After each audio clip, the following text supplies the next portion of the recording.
Dan Williams here, certified reverse mortgage professional, and I want to share with you the February financial advisor case study. This one focusing on what I'm calling the $250,000 mistake. And the subtitle is based on a true story, and I'll get into that in just a moment. But before we start, I want to remind you that I'm a founding faculty member of the National Institute of Financial Education. You can go to the website, niofe.org. It's an amazing site with a ton of free, I repeat, free content, educational material.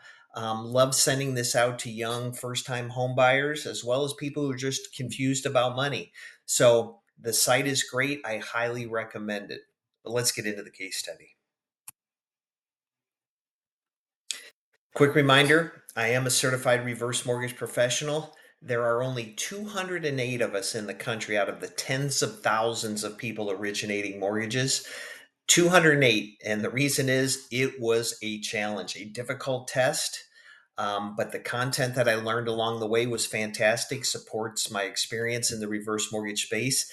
What I really love about it, though, is this organization. I have 207 other reverse mortgage professionals. If I have any questions, scenarios, underwriting guidelines, I can reach out to them for another opinion, another look at it.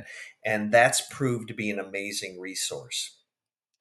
As we get started here, I want to talk about forecasting, and I want to let you know the trap that I fall into. I don't know if you fall into this as well, but we talk about forecasts. Let me give you a quick example.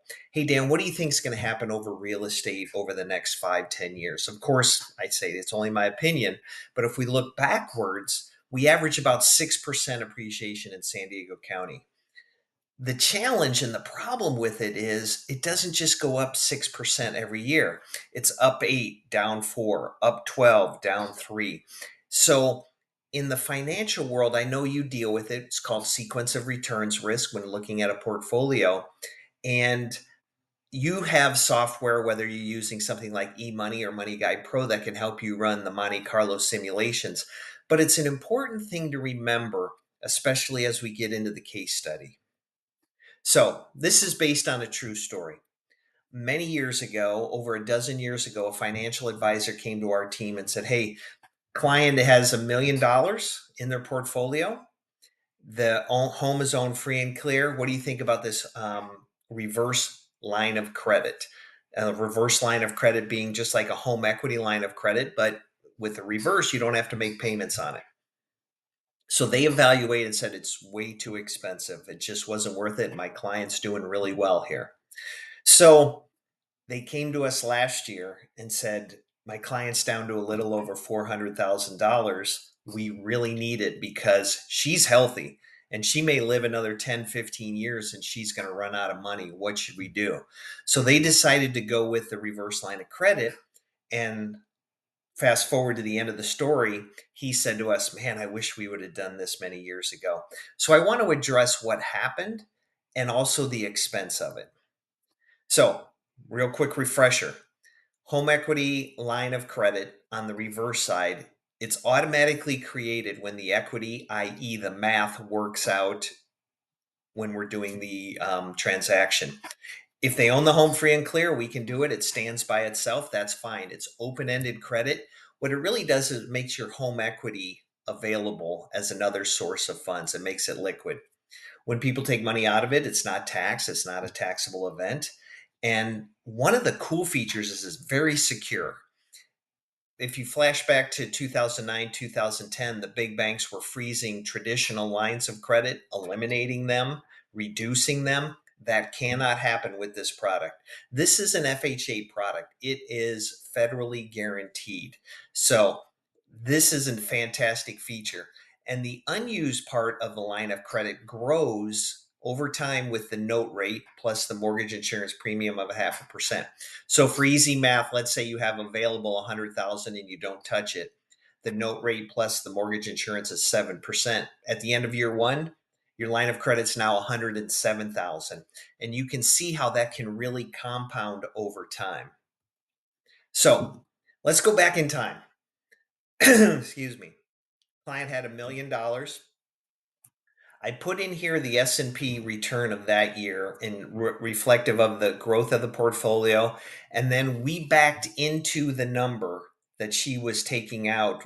She had a ton of home repair issues. She did a lot of aging in place improvements, had a lot of medical issues, and is a little bit of a spender. So all of that added up to an average withdrawal of $129,000 per year.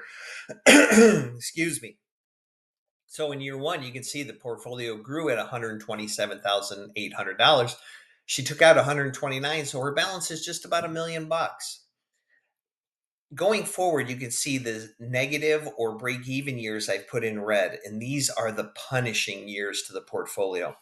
So the 129,000 withdrawn brings the portfolio down dramatically. Some great years of growth, but you can see in this down year in 2015, it really suffers. We've got some big down years coming up.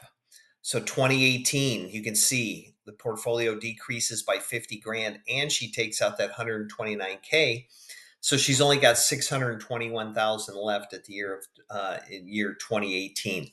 Now, quick caveat: I understand she's probably not fully weighted in equities, so we can adjust the numbers. I've built software to analyze this, but we're just using this for demonstration purposes, and that's why I called it based on a true story.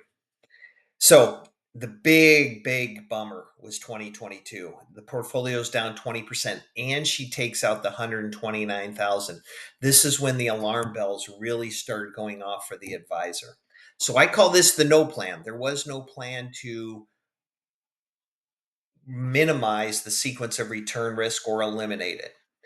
Now, what if she had gone back to 2010 and we're going to hop in the time machine and put the reverse line of credit in place?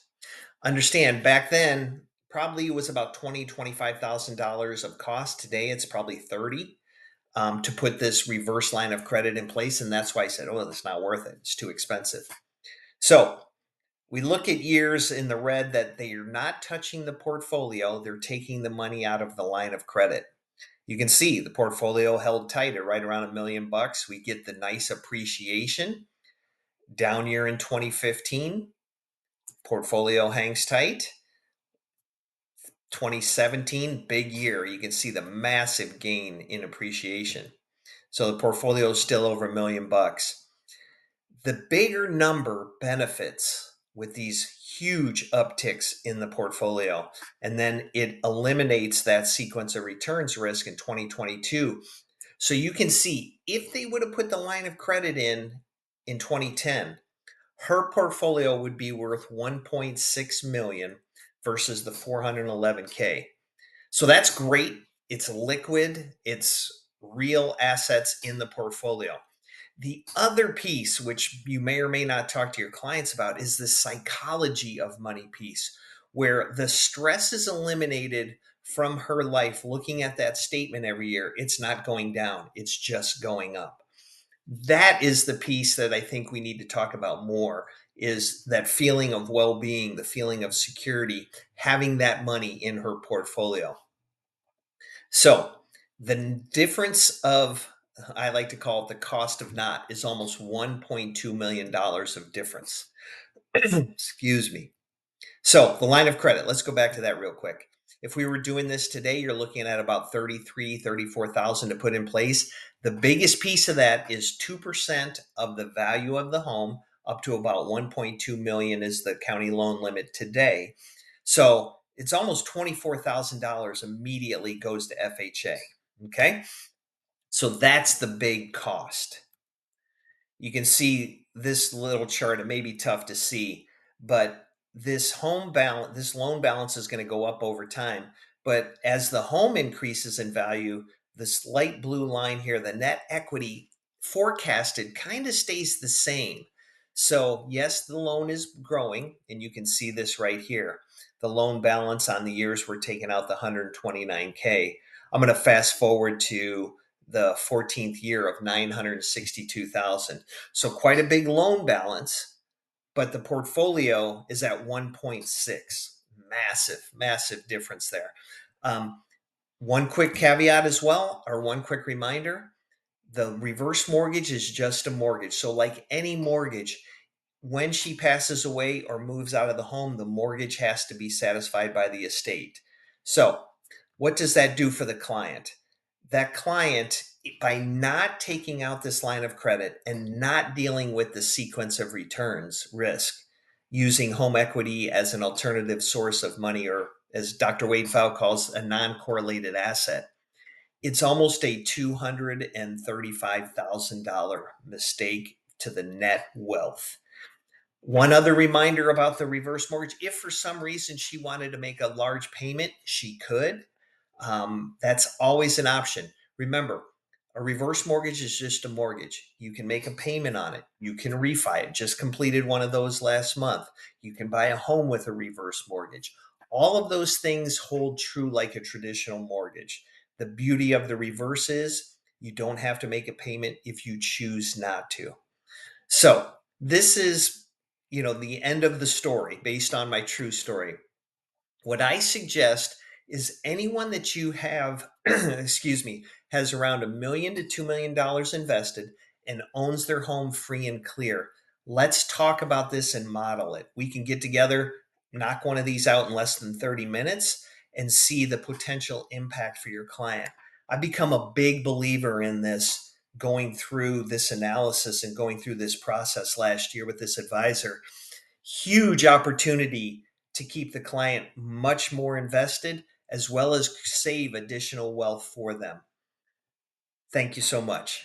Based on a true story. We'll be back next month with a forward mortgage case study, but this one really struck me and I wanted to get the year going with this one. Let me know if there's anything I can do for you, and let's model one of your clients when you get a chance. Have a great day.